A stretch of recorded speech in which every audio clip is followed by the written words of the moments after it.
Business હંમેશા દિમાગથી થાય અને સેવા હંમેશા દિલથી થાય.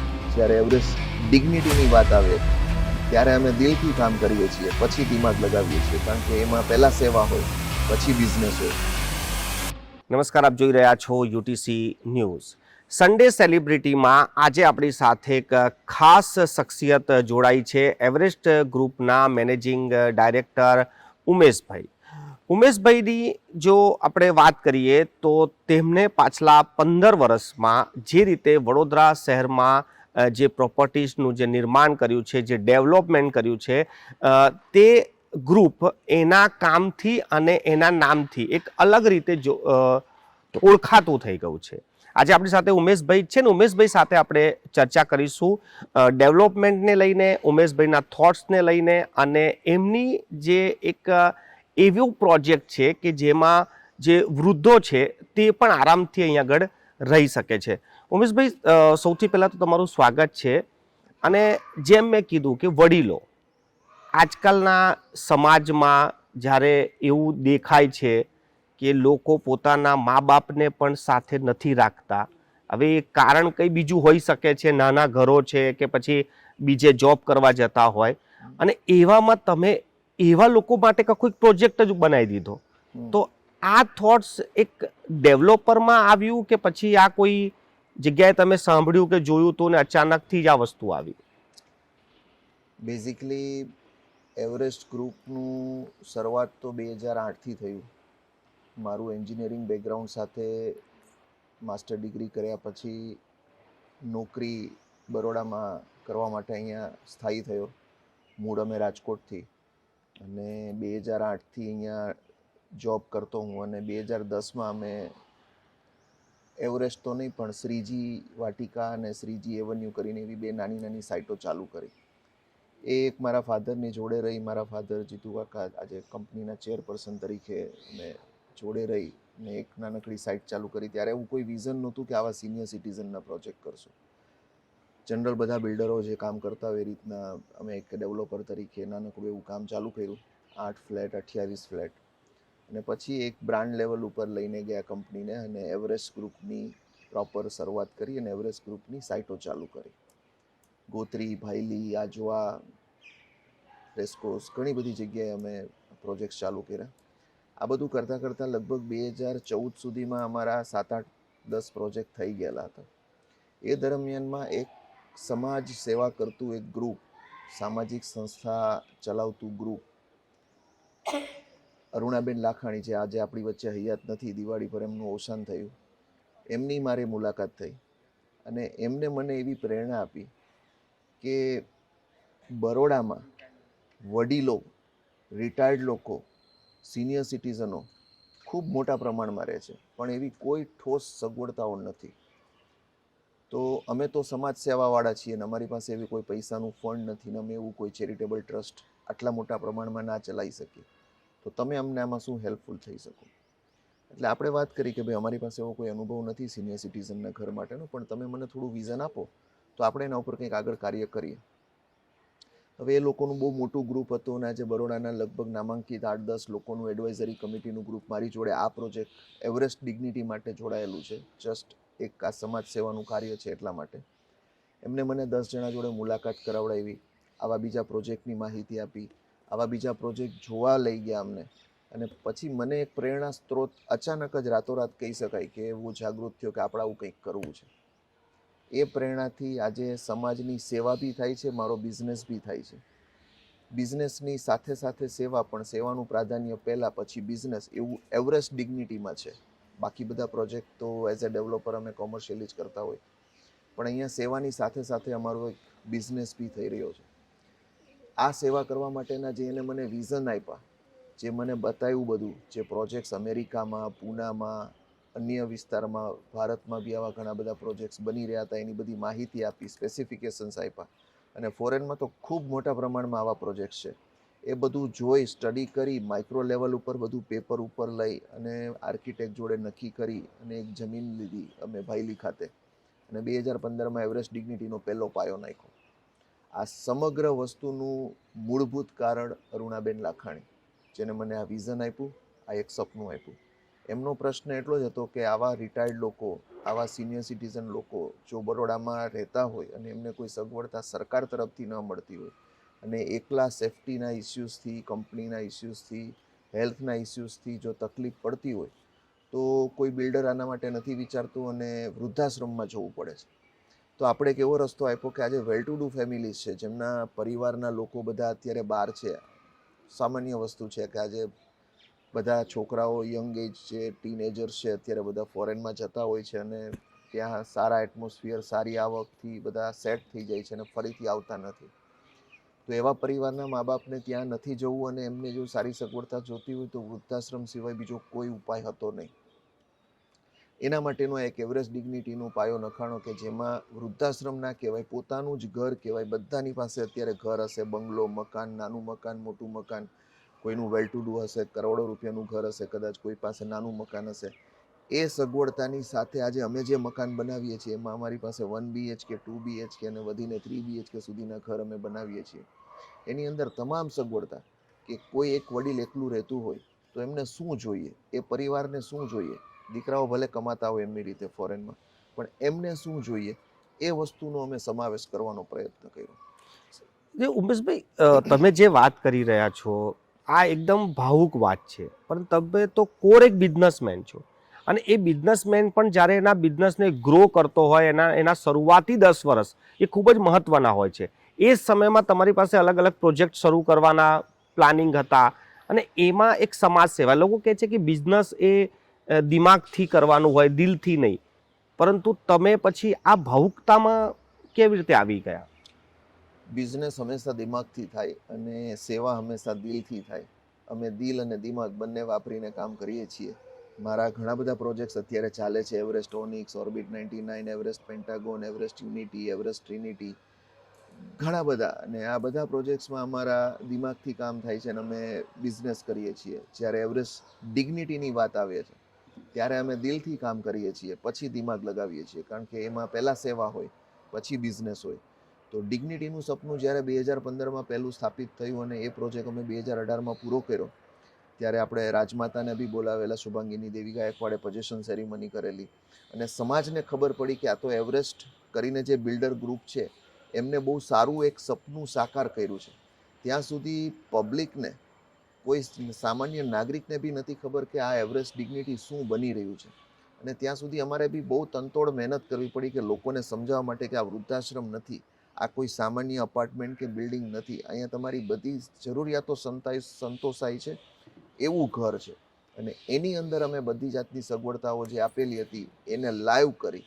આજે 3 ટાઈમ જમવાની ફેસિલિટી હોય, ઘરે જમવાના માટે ટિફિન પહોંચાડી શકે, નર્સ કાયમને માટે 24 કલાક તમારા પ્રિમાઇસીસમાં હોય, તમારે બીપી ચેક કરવું હોય, દવા લેવી હોય તો તમારી કેર કરે, જે દીકરો કદાચ ન કરી શકે. હોસ્પિટલ જોડે ટાઈઅપ હોય, BAPS સંસ્થાની હોસ્પિટલ જે અમારાથી અહીંયા 2 કિલોમીટર દૂર છે, એમની જોડે અમારું ટાઈઅપ છે. રાત્રે 12 વાગે કે 2 વાગે બી કંઈ પણ તકલીફ પડે તો એમની એમ્બ્યુલન્સ આવી જઈને એમની ટ્રીટમેન્ટ ચાલુ કરી દે. 24 કલાક અહીંયા જમવાની, ડૉક્ટરની, મેનેજરની, કામવાળા બહેનોની આ બધી સગવડતા, સ્ટ્રેચર લિફ્ટ, મંદિર, ગાર્ડન, વોકિંગ ટ્રેક અને સૌથી મોટી સગવડતા કે એમને એમના પોતાના જેવા વયના લોકોની કંપની મળે. એક કંપનીવાળું જો એક આવું પ્રાધાન્ય આખું પ્રાંગણ બન્યું છે ને, એનું નામ એવરેસ્ટ ડિગ્નિટી. અને એની 2018માં ખૂબ મોટી સરાહના થઈ. અમને બી ખબર નહોતી કે આ જે સોશિયલ સામાજિક ગ્રુપ અમને એવું કહે છે કે આ એક બનાવો આવું એપાર્ટમેન્ટ અને એની વધારે આગળ ડિમાન્ડ ઊભી થશે એવું અમારા બી ધ્યાનમાં નહોતું. પણ 2018માં પહેલો પ્રોજેક્ટ પૂરો કરતા ફોરેનથી ખૂબ મોટી ડિમાન્ડ ઊભી થઈ અને આજે અમે એવરેસ્ટ ડિગ્નિટી 2 આપણે જ્યાં બેઠા છીએ પૂરું કર્યું. અહીંયા બી 154 યુનિટ હતા, સોલ્ડ આઉટ થઈ ગયા. એવરેસ્ટ ડિગ્નિટી 3 કરીને નવું ત્રીજું અહીંયા જ ચાલુ કરીએ છીએ. હવે એમાં બી ખૂબ સારી મોટી ડિમાન્ડ છે. આ જ વડોદરાના સપનાને અમે હવે ચરોતર ખાતે લઈ ગયા. આજે આણંદમાં બી અમે ચરોતરમાં સરદાર વલ્લભભાઈ પટેલની ભૂમિકા કહેવાય, કરમસદ, ત્યાં અમે એક આવું નવું એવરેસ્ટ ડિગ્નિટી ચાલુ કરીએ છીએ. બેઝિકલી આ એક કોઈ વૃદ્ધાશ્રમ નથી, આ કોઈ ટ્રસ્ટ નથી, આ અપાર્ટમેન્ટ જ છે કે જ્યાં વડીલો પોતાની સારી જિંદગી કાઢી શકે, એમના પોતાના જેવા લોકોની જોડે કંપની રાખી શકે અને પ્લસ એને બધી સગવડતા જે એમના ઉંમર પ્રમાણે જોઈતી હોય એ મળી શકે. અહીંયા સ્વિમિંગ પુલ ના હોય, ડિસ્કોથેક ના હોય, પણ અહીંયા જે વડીલોને જમવા માટે ચોખ્ખી કેન્ટીન, 24 કલાક મેનેજર, નર્સ હોસ્પિટલ ટાઈપ, એ બધી સગવડતા જોઈએ. અને સૌથી સારું, ગાર્ડનમાં બધા લોકો બેઠા હોય અને પોતાનો ટાઈમ સારી રીતે પસાર કરી શકે, હસી મજાક કરી શકે, બધા પ્રસંગોનું સરસ ઉજવણી કરી શકે, આવું અહીંયા વાતાવરણ સ્થાપિત થયું છે. અને અમે બી આ ડિગ્નિટીના કન્સેપ્ટને વધારે મોડિફાઈ અને વધારે રેક્ટિફાઈ કરતા જયા છીએ. કારણ કે પહેલાં અમે બહુ સસ્તા અને નાના ફ્લેટ બનાવ્યા હતા, હવે થોડાક મોંઘા અને મોટા બનાવ્યા. ત્રીજામાં હજુ ડિગ્નિટી થર્ડમાં અમારા વધારે મોટા અને વધારે સારા બનાવીએ છીએ. હવે અમે બી જાતે ફોરેન જઈને બધું જોઈએ છીએ ત્યારે ખબર પડે છે કે હવે ફોરેનના લોકો શું ડિમાન્ડ કરે છે. એ પ્રમાણેના હવે બધા અપાર્ટમેન્ટના સ્પેસિફિકેશન, સાઇઝ, પ્રાઇસ, સગવડતાઓ ઊભી કરવા માંડ્યા છીએ. ઉમેશભાઈ, આ બહુ પર્સનલ સવાલ છે કે એવું કહેવાય કે જ્યારે આપણે કોઈ કામ કરતા હોઈએ તો આપણા જ્યારે માતા પિતા આપણી પર ગર્વ કરે કે મારો દીકરો બહુ સરસ પ્રોજેક્ટ લાવ્યો ને બહુ સરસ કામ કર્યું, આ જ્યારે તમે વૃદ્ધો માટે જ્યારે કામ કર્યું કે તમારા જે પિતાશ્રી છે કે તમારા એમનાથી પણ વડીલ તમારા પરિવારમાં લોકો હશે, શું રિએક્શન હતા એમના? મારા પરિવારમાં મારા વાઈફ, મારા માતા પિતા, બાળકો બધાનો પૂરો સપોર્ટ છે. કારણ કે આ સિનિયર સિટીઝનનું કામ કરવું એટલે પૂરતો સમય આપવો પડે. જેટલો પરિવારને સમય આપીએ એટલો સમય અમે અહીંયા આપીએ છીએ. અને મારા ફાધર, કંપનીના ચેરપર્સન, આજે આ સાઇટ ઉપર પોતાનો સૌથી વધારે સમય ગાળતા હશે. એવું નહીં કે આજે બિલ્ડર તરીકે અમે એક પ્રોજેક્ટ પૂરો કર્યો એટલે પછી અહીંથી નીકળી જવાનું.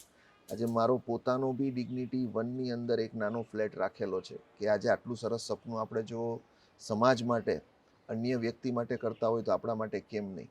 તો એમ અમારો બી ત્યાં ફ્લેટ છે, અમારું બી ત્યાં એક સરસ ગ્રુપ બન્યું છે. અને મારા ફાધર, જે આ કંપનીના ચેરપર્સન કહેવાય, એ હજી બી ડિગ્નિટી વનના તમામ મેમ્બર્સ જોડે એટલા જ અટેચ છે. કોઈ બિલ્ડર તરીકે નહીં, પણ એક ગ્રુપ તરીકે. કારણ કે એમને એ વસ્તુનો માહોલ ગમે છે. એવી જ રીતે ડિગ્નિટી 2માં હરેક પ્રસંગોમાં જોડે રહેવું, એવું બિલ્ડરનું વાતાવરણ જનરલી બીજા કોઈ પ્રોજેક્ટ ઉપર નહીં બનતું હોય. અને આ બહુ સ્વાભાવિક અને ફેક્ટ સ્વીકારવા જેવી વસ્તુ છે કે જે વસ્તુ તમે બનાવી હોય ત્યાં નાના મોટા ઇસ્યુઝ રહેતા હોય તો બિલ્ડર જનરલી ત્યાં ફોકસ ન કરતા હોય. પણ અહીંયા એઝ એ બિલ્ડર નહીં, પણ as a member, as a પરિવાર અમે બધા જોડે રહીએ છીએ અને બધાની જોડે જે કાંઈ પ્રશ્ન હોય એનું સમાધાન બી કરીએ છીએ. આ જ પ્રિમાઇસીસની અંદર અમે લગભગ 6 વર્ષ સુધીનું કમિટમેન્ટ આપ્યું છે કે આ પ્રોજેક્ટને 6 વર્ષ સુધી અમે મેન્ટેન કરશું. એની નાનામાં નાની ચીજ, સિક્યુરિટીથી લઈને, ઇલેક્ટ્રિક બિલથી લઈને, એએમસીથી લઈને, પગારથી લઈને, મેનેજર, નર્સ, વોર્ડ બોય, સમગ્ર વસ્તુનું ધ્યાન અમારી કંપની રહેશે. 6 વર્ષ સુધી કોઈ પણ વડીલને કોઈ જાતનો હેડેક ના રહે એવી સિસ્ટમ ડેવલપ કરી છે. અને હજુ બી વધારે સુધારા સાથે આગળ અમે કાર્ય કરતા રહેશું. આ બધામાં પ્રેરણા સ્ત્રોત છે અમારા અરુણાબેન લાખાણી અને અમારી એક એડવાઇઝરી કમિટીની ટીમ. એ ટીમના પૂરેપૂરા આશીર્વાદ અને પૂરેપૂરો સપોર્ટ છે. કારણ કે એવરેસ્ટના કોઈ એક નાના વ્યક્તિ તરીકે ઉમેશનું એવું કોઈ કેપેસિટી ન કહેવાય કે આટલું મોટું સરસ સપનું પૂરું કરી શકે. આ સપનું પૂરું કરવામાં મારા પિતા, મારો પરિવાર અને અમારું એક આ એડવાઇઝરી કમિટીનું ગ્રુપનો પૂરેપૂરો હાથ છે. ઉમેશભાઈ, જેમ મેં તમારા વિશે જાણ્યું કે રાજકોટમાં તમે ભણ્યા અને પછી પૂના ગયા, તો આ રાજકોટ અને પૂના વચ્ચે આ વડોદરા કેવી રીતે આવી ગયું? રાજકોટ પાસે ગોંડલ એક નાનું મારું જન્મસ્થળ, મારા ફાધરનો ત્યાં નાનો વ્યવસાય હતો. અને એ વ્યવસાય પૂરો કરતાં કરતાં મેં મારા માસ્ટર ડિગ્રી માટે પૂના તરફ પ્રયાણ કર્યું અને ત્યાં મેં મારું MBA પૂરું કર્યું. પૂના અને રાજકોટ વચ્ચે ઘણો બધો અભ્યાસ, રહેણી કહેણી, કોસ્ટ, લિવિંગ સ્ટાન્ડર્ડમાં ઘણો ડિફરન્સ છે. પણ આપણે આજે ઘરના એકના એક દીકરા હોય તો આવા એક વિચાર સાથે, પરિવાર સાથે રહેવા માટે આપણે વચ્ચેનું એક સરસ સુંદર સિટી વડોદરાનું આપણે સિલેક્શન કર્યું. અને વડોદરામાં નોકરીની ખૂબ સારી તક હતી એટલે 2008માં મને અહીંયા એક નોકરી મળી. અને એ નોકરીના અર્થે હું અહીંયા આવેલો. અને ધીમે ધીમે નોકરીમાંથી ફાધરના વ્યવસાયને ગોંડલ તરફ વાઇન્ડ અપ કર્યું અને અહીંયા એમનું બધું શિફ્ટિંગ કર્યું. અને ધીમે ધીમે અહીંયા નાના નાના પ્રોજેક્ટો ચાલુ કર્યા. અને પછી ધીમે ધીમે એવરેસ્ટની શરૂઆત થઈ અને આજે લગભગ 10 વર્ષ નહીં પણ 15 વર્ષ પૂરા થઈ ગયા. અને અમારા લગભગ 15 થી 17 પ્રોજેક્ટ બી પૂરા થઈ ગયા. જેમાં એવરેસ્ટ ડિગ્નિટી અમારું એક રોલ મોડલ છે. અને એવરેસ્ટ ડિગ્નિટીથી આજે જીતુ કાકા કે ઉમેશભાઈને લોકો ઓળખે છે. ઉમેશભાઈ, જે રીતે કહેવાય કે જે ડેવલપરો છે, વડોદરામાં બી ઘણા ડેવલપરો છે, તેમની ત્રીજી પેઢી આજે કામ કરી રહી હશે, એમના અનુભવ પણ એટલા સારા હશે. તમે તો શરૂઆત કરી અને એવામાં કામ કરવું, એક વડોદરાને તમે જાણતા પણ નહોતા, એના ભૂગોળને નહોતા જાણતા, આજે પણ હું જાણું છું કે તમને વડોદરાના ઘણા લોકો ઉમેશભાઈ કોણ એટલે એવરેસ્ટ ઓળખે, પણ ઉમેશભાઈ કોણ એટલે તમારા કોઈ એવા કનેક્શન નથી. તો આ શરૂઆત કરવામાં કેટલું ટફ પડ્યું હતું તમને? વડોદરામાં તમને મેં કીધું, જ્યારે મેં ગ્રેજ્યુએશન પૂરું કર્યું, પોસ્ટ ગ્રેજ્યુએશન પૂરું કર્યું, ત્યારે જસ્ટ નોકરીના અર્થે બરોડા મેં શિફ્ટ કરેલું અને શાંત અને સરળ સિટી છે એમ સમજીને મેં વડોદરા સિલેક્ટ કરેલું. પછી વડોદરામાં ધીમે ધીમે ધંધાના સ્કોપ ખુલ્લા થયા એટલે ફાધર જોડે અહીંયા બિઝનેસ ચાલુ કર્યો. પણ જ્યારે બિઝનેસ ચાલુ કર્યો ત્યારે એક નાનકડી સાઇટ પૂરી કરતા વખતે હું જોબ બી કરતો, મારા ફાધર જાતે બધું મેનેજ કરતા. કોઈ અભ્યાસની કે કોઈ અનુભવની પેલી પૂરેપૂરી ગ્રુપની કોઈ ગોઠવણી વગર આજે આ પ્રોજેક્ટ ચાલુ કરવો એ કોઈ નાની વાત નથી. પણ કહેવાય ને, વડીલોના કોઈ આશીર્વાદ હશે અથવા તો સૂઝબૂઝ હશે, એ સૂઝબૂઝથી અમે કંઈક ચાલુ કર્યું. આર્કિટેક્ટના કોન્ટેક્ટ નહીં, કોન્ટ્રાક્ટર્સના કોન્ટેક્ટ નહીં, કોઈ વકીલના કોન્ટેક્ટ નહીં, આ બધું જાતે ડેવલપ કર્યું. અને કોઈ જાતના અનુભવ વગર, કોઈ જાતના એરિયાની માહિતી વગર, કોઈ ગોત્રી વિસ્તારમાં અમે એક પ્લોટ લઈને અને કામ ચાલુ કર્યું. અને ધીમે ધીમે બહુ સારો સહકાર મળ્યો. આજે વડોદરામાં સરસ આર્કિટેક્ટનું ગ્રુપ છે, વકીલનું ગ્રુપ છે, કોન્ટ્રાક્ટર્સનું ગ્રુપ છે. અને આજે ઘણા બધા ગ્રાહકોનું, આજે મારા મોર દેન 1000 ફેમિલીઝ મારા અત્યારે સેટિસ્ફાઈડ કસ્ટમર છે. તો ધીમે ધીમે બધા મેમ્બરના રેફરન્સીસનો સપોર્ટ મળ્યો, બધા જે પ્રોફેશનલ એજન્સીસનો સપોર્ટ મળ્યો, અને પોતાની સૂઝબૂઝથી જેટલું અપગ્રેડ થઈ શકતું હતું એટલું અપગ્રેડ કરતાં આજે આપણે પોતાને રહેવા માટે કેવું ઘર જોઈએ એ સમજીને ઘર બાંધવાનું ચાલુ કર્યું. અને આજે અમે અહીંયા આજે 15 વર્ષ પછી એવરેસ્ટ ગ્રુપને નામાંકિત ગ્રુપ તરીકે કોઈ કહી શકાય. કોઈ એવું ભાવુક પળ હતો જ્યારે કોઈ વડીલ તમને મળ્યા હોય ને એ ખૂબ જ સેટિસ્ફાય હોય કે એમના સન તમને મળ્યા હોય કે જે રીતે એમનું કે લાઈફસ્ટાઈલ બદલી નાખી હોય, કોઈ એક ભાવુક પળ જે તમને યાદ રહી ગયું હોય, કોઈ એવું કંઈ તમને કહી દીધું હોય? આના માટે તો તમને કદાચ સમય ઓછો પડે એટલા ફેમિલીઝ અહીંયા રહે છે. આ ડિગ્નિટી 2ની અંદર અત્યારે લગભગ 50 ફેમિલી રહે છે. એમાંથી તમને લગભગ 15થી 20 વ્યક્તિ જોડે એવી રીતના વાત કરાવું જે પોતાના ભાવુક શબ્દો કહી શકે. અને મને કળિયુગનો શ્રવણ એવું આ લોકોએ બિરુદ આપેલું છે કે ભાઈ, શ્રવણ જે કરતા એ તમે કરો છો, પણ હકીકતે તો હું મારું બિઝનેસ કરું છું અને એક સેવા કરું છું. બસ આમાં કોઈ ચેરિટેબલ ટ્રસ્ટ નથી કે કોઈ અહીંયા વૃદ્ધાશ્રમ નથી કે આ કોઈ સંસ્થા નથી. પણ આ લોકોની જરૂરિયાતને સંતોષું છું, ને એ જરૂરિયાત એમના દીકરાના સંતોષી શકે એવી રીતના સંતોષું છું. તો આ લોકો આજે એટલા ભાવુક થઈને લોકો આશીર્વાદ આપે છે કે આવું તો કોઈ દીકરો બી ના કરે, આવું તો કોઈ બિલ્ડર બી ના કરે. અને એના તમારે ટેસ્ટિમોનિયલ્સ હોતા હોય તો મારી પાસે ટેસ્ટિમોનિયલ્સ બી છે. ખૂબ ભાવુક થાય છે લોકો, ઘણીવાર રડી બી પડે છે કે આવું તો અમે ધારેલું બી નહોતું. પોતાના જૂના 20-25 વર્ષ 50 વર્ષ જૂના ઘર વેચીને, કરોડ રૂપિયાની મોટી મિલકતો વેચીને અહીંયા નાના મકાનોમાં શિફ્ટ થયેલા એવા લોકોના ઉદાહરણ છે કે જે બહુ હેપીલી અહીંયા રહે છે અને પોતાની છેલ્લી ઉંમર, છેલ્લા દિવસો સુધી અહીંયા રહેવા માગે છે. એવું વાતાવરણ ઊભું થયું છે, જેમાં મારા તરફથી તો એક આ કોન્ક્રીટનું બિલ્ડિંગ ઊભું થયું છે, પણ આમાં જે ભાવનાઓ ફિટ થઈ છે એ બધા વડીલોની ભાવનાઓ, અમારી જે કાંઈ સૂઝબૂઝ કે અમારી લાગણીથી અમે જે બનાવ્યું, અમારી એડવાઇઝરી કમિટીના સજેશન્સથી જે બનાવ્યું, એ લાગણીઓનો આમાં સમાવેશ થયો. તો આ બિલ્ડિંગની અંદર એક લાગણીનો સમાવેશ થયો અને એની જોડે આ બધા લોકો આટલા ખુશ થયા. આ જે તમારું રિયલ એસ્ટેટનું કામ છે એમાં તમે શરૂઆત કરીને પછી આ પ્રોજેક્ટ લાયા. હવે આપણે બિલકુલ ડેવલપરની જો વાત કરીએ, વડોદરાનું ફ્યુચર રિયલ એસ્ટેટમાં શું આગળ ચાલી શકે છે? કયા વિસ્તાર હવે ડેવલપ તરફ છે? વડોદરાનો ગ્રોથ અત્યારે ચારે બાજુ પુષ્કળ પ્રમાણમાં થઈ રહ્યો છે. અને આમ બી રિયલ એસ્ટેટ અત્યારે એક ગ્રોથ એન્જિન કહી શકાય, કારણ કે રિયલ એસ્ટેટ બહુ મોટા પ્રમાણમાં એમનો ફાળો ભજવી રહ્યું છે આખા ઇન્ડિયામાં. અને અત્યારે ઇન્ફ્રાસ્ટ્રક્ચર બહુ બૂમિંગ પર છે. Coming to the Baroda only, તો બરોડામાં બી અત્યારે ચારે દિશામાં બહુ બધા પ્રોજેક્ટ્સ થઈ રહ્યા છે. અને આ બધા પ્રોજેક્ટ્સની અંદર નવી નવી આગવી વિશેષતાઓ હોય છે. કોઈ મોટા મકાન બનાવતા હોય, કોઈ હાયર પ્રાઇઝના બનાવતા હોય, કોઈ હાઈ રાઇઝ બિલ્ડિંગો બનાવતા હોય, કોઈ મોટા બંગલોઝ બનાવતા હોય, કોઈ પોતાના પ્રાઇવેટ યુનિટ્સ બનાવતા હોય. આ બધામાં પોતપોતાના વિચારો સમાયેલા છે.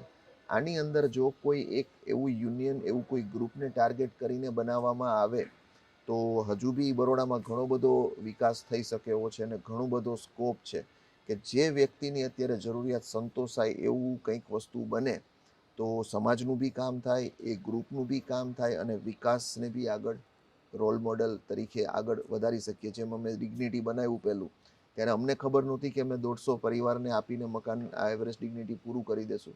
પણ આજે રોજ નવા વ્યક્તિઓની આ રીતની ડિમાન્ડો ઊભી થતી જાય છે. તો આજે ડિગ્નિટીના લગભગ પહેલો ફેઝ પૂરો થઈ ગયો, બીજો પૂરો થઈ ગયો, હજુ ત્રીજો ચાલુ કર્યો, એમાં બી સારું બુકિંગ છે. અને હજી કદાચ આવનારા ભવિષ્યમાં જરૂર પડશે તો અમે હજુ બી એવરેસ્ટ ડિગ્નિટી બનાવશું. તો આ જ રીતે કદાચ કોઈ એવું બીજું ગ્રુપ હોય કે જેની ઇકોનોમિક્સ આપણે ગણતરી કરીએ કે નાના મકાન જોતા હોય તો એવા ગ્રુપને માટે આપણે ઘર બનાવીએ. કોઈ હાયર કેપેસિટીવાળા છે, કોઈની મોટી ડિમાન્ડ છે, એવા મકાન બનાવીએ. તો જેથી કરીને દરેક વ્યક્તિનો સમાવેશ થાય અને એક મોટા ગ્રુપને સંતોષ મળે અને એને આપણે સર્વ કરી શકીએ. તો બરોડાના વિકાસને મને નથી લાગતું કે કોઈ રોકી શકે. બધી જાતની ડિમાન્ડ બરોડામાં ઊભી છે અત્યારે. છેલ્લો સવાલ કે એક ગ્રાહક તરીકે, એક જ્યારે મકાન લોકો લેવા આવે, એક ડેવલપર તરીકે, એક સામાન્ય અમારા જે દર્શકો છે, શું કહેવા માંગો? એ લોકોએ ત્યાં જઈને શું જોવું જોઈએ સૌથી પહેલાં? અમારું પ્રાધાન્ય જનરલી એવું હોય છે, મારે ત્યાં એવરેસ્ટ ડિગ્નિટીમાં અમારો સ્ટાફ ખડે પગે એમને સર્વિસ આપતો જ હોય છે. મેનેજર, નર્સ 24 કલાક અહીંયા અવેલેબલ જ હોય છે. અમારી સેલ્સ ટીમ બી અવેલેબલ હોય છે.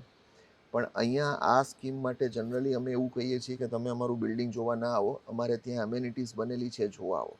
અમે લોકોને જમવાનો આગ્રહ કરીએ છીએ. અમે લોકોને ઘરેથી લેવા માટે ગાડી મોકલીએ છીએ, ઘરે પાછા મૂકવા માટે ગાડી જાય છે. એમને અહીંયા કાંઈ પણ જરૂરિયાત હોય એનો સંતોષ આપીએ છીએ. એમને જમવાના સમયે જમાડીએ છીએ, જેથી કરીને એમને આ આખી પ્રિમાઇસીસમાં કેવા લોકો કેવી લાગણીથી કેવી જરૂરિયાત સાથે રહે છે એનો ખબર પડે. જેથી કરીને અમારું કોઈ બિલ્ડિંગના ફ્લેટ્સ કે સ્પેસિફિકેશન્સ કે બ્રોશર બતાવવા કરતાં અહીંની એમેનિટીઝ બતાવીએ તો લોકો વધારે ખુશ થતા હોય છે. અને આ એમેનિટીઝ બધી લાઈવ છે કે લોકો જમતા હોય, લોકોને ડૉક્ટરની સેવા મળતી હોય, લોકોને કામવાળા બહેનો મળતા હોય, ઇમરજન્સીમાં એમ્બ્યુલન્સ ઊભી રહી જતી હોય, આવી સગવડતાઓ લાઈવ છે. જેથી કરીને અમારે આ બધી વસ્તુ જે બ્રોશરમાં કે અમારે કોઈ વિડીયોમાં બતાવવું એના કરતાં લાઈવ જોઈ લે તો જે એમની જરૂરિયાત સંતોષાતી હોય તો એમાં મારે બીજું વધારે આગળ કહેવાની જરૂર ના પડે. મુકેશભાઈ, હું આખા વડોદરાના રિયલ એસ્ટેટ તરફથી તમને પૂછું છું, એ ડેવલપર તરીકે, કે લોકો જ્યારે મકાન લેવા ઘરેથી નીકળે છે, એક એક્સપર્ટ વ્યૂ કે જ્યાં પણ જાય એક શું જોવું જોઈએ કોઈએ? બરોડામાં પ્રાઇસ પ્રમાણે તો ઘણા બધા અલગ અલગ મકાનો બનતા હોય છે. સ્પેસિફિકેશન્સ, પ્રાઇસ, લોકેશન્સ અને લીગલ બધા ડોક્યુમેન્ટ્સ આટલું ક્લિયર હોવું જોઈએ. અને સૌથી મોટો રોલ આજે બિલ્ડર અને બાયર વચ્ચે રેરાનો છે, રિયલ એસ્ટેટ રેગ્યુલેટરી ઓથોરિટી. તો રેરા આજે એકદમ ક્રિસ્ટલ ક્લિયર ડોક્યુમેન્ટનું એક પ્લેટફોર્મ આપે છે કે જેની અંદર બિલ્ડર તરફના તમામ ડોક્યુમેન્ટ્સ હોય જ છે. એમના બધા કમિટમેન્ટ્સ ઓલરેડી વેબસાઇટ ઉપર હોય છે કે મેં એવું કીધેલું હોય 3 વર્ષમાં હું પોઝેશન આપીશ, તો મેં રેરામાં બી કીધેલું હોવું જોઈએ કે હું 3 વર્ષમાં પોઝેશન આપીશ. જો હું એમ નથી કરતો તો આજે રેરા એક એવી ઓથોરિટી છે કે જે બિલ્ડરને અને બાયરને બંનેને એક જ સમાન દરજ્જામાં રાખી અને બંનેને કોઈ પણ જાતના પ્રોબ્લેમને સોલ્વ કરી આપે છે.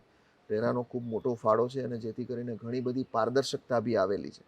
હવે એના પહેલાંના જમાના જેવું નથી કે મેં કંઈક કીધું હોય ગાર્ડન આપીશ અને ગાર્ડન ન મળે, કે મેં એવું કીધું હોય 3 વર્ષમાં પોઝેશન આપીશ અને 3 વર્ષમાં ન મળે, મેં એવું કીધું હોય કે આમની અંદર આવું એક સ્પેસિફિકેશન આપીશ અને એ સ્પેસિફિકેશન ના મળે. એવો સ્કોપ હવે નથી.